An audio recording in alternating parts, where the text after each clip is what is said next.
नमस्कार दोस्तों, आज हम बात करने जा रहे हैं अरावली पर्वत विवाद के बारे में।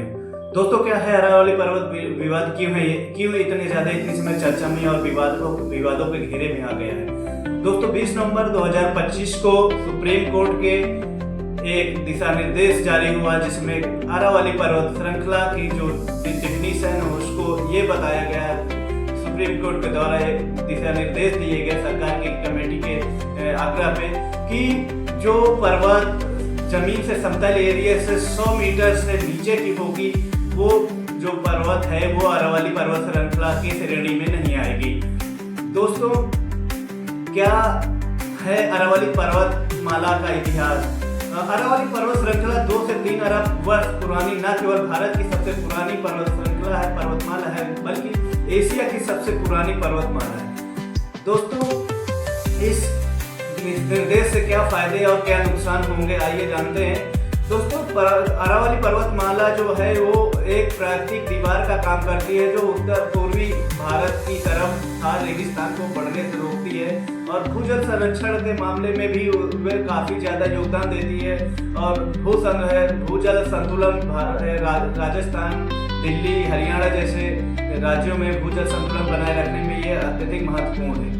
क्या इसके नुकसान है? अगर ये निर्देश जारी होते हैं और ये लागू होते हैं तो क्या इसके मतलब कि नुकसान क्या क्या होंगे?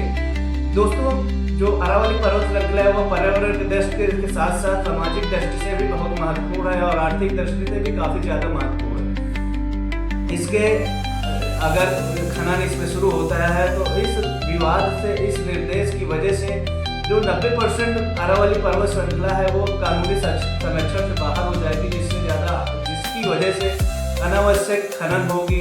अनावश्यक खनन की वजह से अनावश्यक पेड़ काटे जाएंगे, पहाड़ियां तोड़ी जाएंगी, जिसकी वजह से धूल प्रदूषण में वृद्धि होना मामूली सी बात है।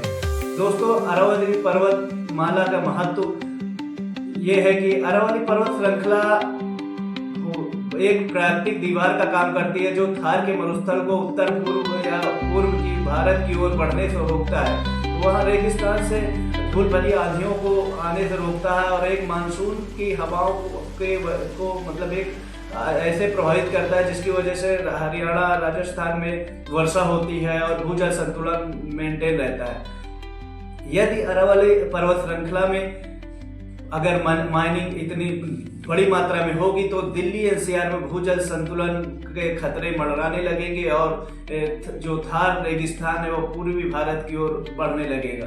और अरावली पर्वत श्रृंखला में खनन की वजह से जो सबसे ज्यादा हानिकारक चीजें हैं, जो सबसे ज्यादा प्रभावित होंगी, जो पर्यावरणविदों के लिए चिंता का विषय है, वो ये है कि अरावली पर्वत श्रृंखला अगर खत्म होती है तो सबसे ज्यादा थार रेगिस्तान की वृद्धि होगी, जिससे वहाँ के किसानों को पलायन करने पे मजबूर होना पड़ेगा और इससे वहाँ की अर्थव्यवस्था भी काफी ज्यादा चौपट हो सकती है और भूजल संतुलन दिल्ली एनसीआर में बिगड़ सकता है, जिसकी वजह से लोगों में जल संकट की कमी देखने को मिलेगी और जल संकट मतलब बढ़ सकता है, जल संकट देखने को मिल सकता है।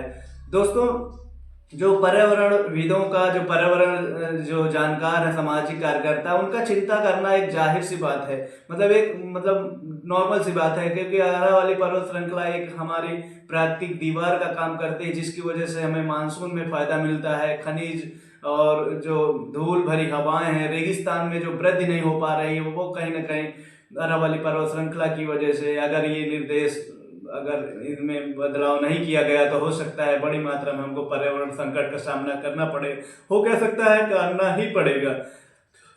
तो दोस्तों, मेरे हिसाब से सेव अरावली हिल्स को बचाना चाहिए और इसके नए दूसरे उपाय देखने चाहिए। दोस्तों, इसी के साथ मेरा नमस्कार।